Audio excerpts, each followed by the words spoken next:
Hello friends, good morning. Welcome back to my channel Shri live with Shweta.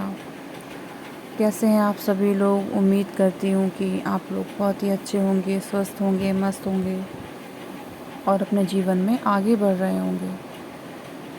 But मेरे साथ इस समय थोड़ा सा ठीक नहीं चल रहा है, तो मैंने सोचा कि आप लोग भी मुझसे जुड़े हैं तो क्यों ना आप तो इसलिए मैंने सोचा कि आप लोगों के साथ मैं अपनी करंट सिचुएशन को शेयर करूं कि मेरा चैलेंज क्यों नहीं अभी कंप्लीट हो पा रहा है। तो उसकी सबसे बड़ी वजह ये थी कि मेरे घर में कुछ स्थितियां सही नहीं चल रही थी। और प्लीज़ आप मेरी वीडियो को फुल देखिएगा ताकि आपको पता चल सके कि मेरे साथ ऐसा क्या हुआ जिसकी वजह से मैं नहीं देख कर पा रही हूँ अपना चैलेंज कंप्लीट।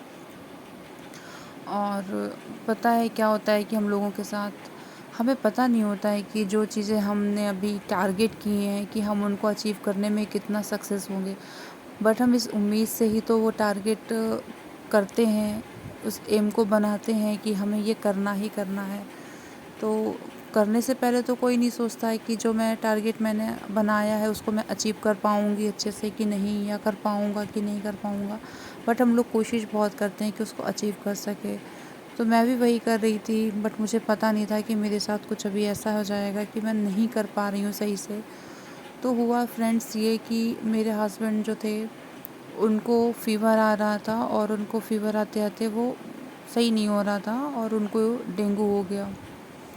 और मैं गई थी अपने घर 1-2 दिन के लिए, तो फिर मुझे वहाँ से आना पड़ा। और संडे से उनकी तबीयत बहुत ज़्यादा ख़राब हो रही थी, जिसकी वजह से जब मैं यहाँ आई तो फिर मैंने उनकी बहुत केयर बढ़ गई एक तरीके से।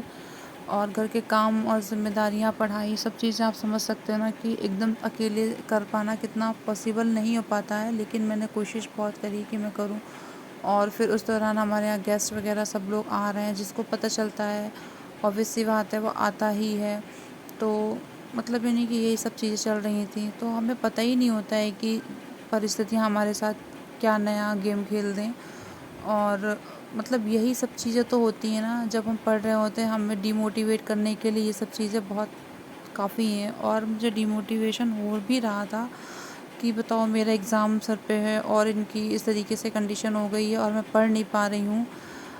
हालांकि अभी स्थिति थोड़ा सा अच्छी हो गई है, बट क्या होता है ना कि जब आपके घर पे मेहमान आने जाने वाले लगे रहते हैं तो इससे ये होता है कि आपको सारे काम भी करने हैं, उसी बीच कोई मेहमान आ जाता है तो उनको भी हैंडल करना पड़ता है। तो आपके पास उतना टाइम नहीं बच पाता है कि आप अपनी स्टडी को कर लें। फिर कुछ थोड़ा बहुत थकान भी हो जाती है, हालांकि मैंने किया था, ऐसा नहीं कि मैंने नहीं किया। किसी दिन मैं 2 घंटे पढ़ी, किसी दिन मैं 3 ही घंटे पढ़ पाई, एक दिन तो मैं सिर्फ 1 घंटा ही पढ़ पाई। उसके बाद पता चला कि मुझे उनकी इतनी केयर करनी पड़ी कि कुछ दिक्कत सी लग रही थी उनको, तो इस वजह से ये भी नहीं कर सकते हैं कि उनको नहीं देखें। वो भी अपने खुद से नहीं कर पा रहे थे चीज़ें इतनी ज़्यादा अपने आप के लिए।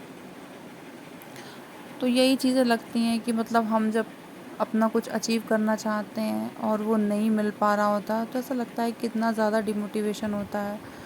और ऐसी परिस्थितियाँ डिमोटिवेशन करने के लिए पर्याप्त है मेरे ख्याल से।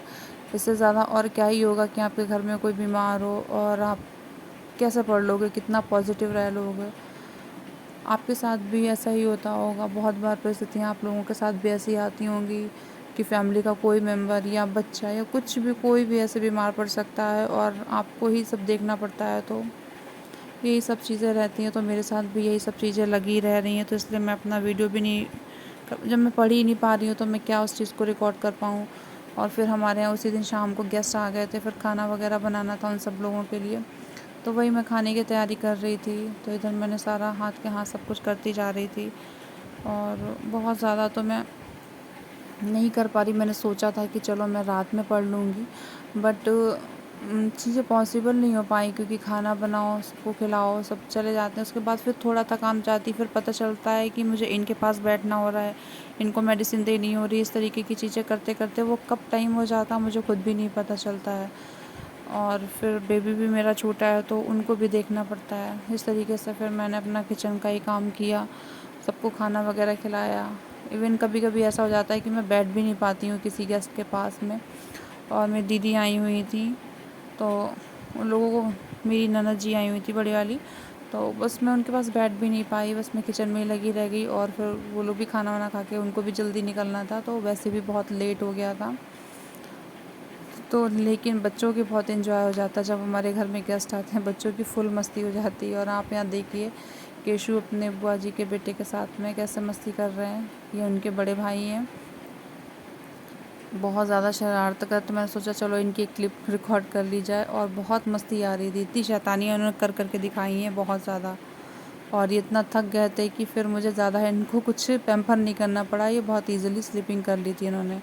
और अगर आपको मेरी वीडियो अच्छी लगी हो तो please thanks for watching, like share subscribe.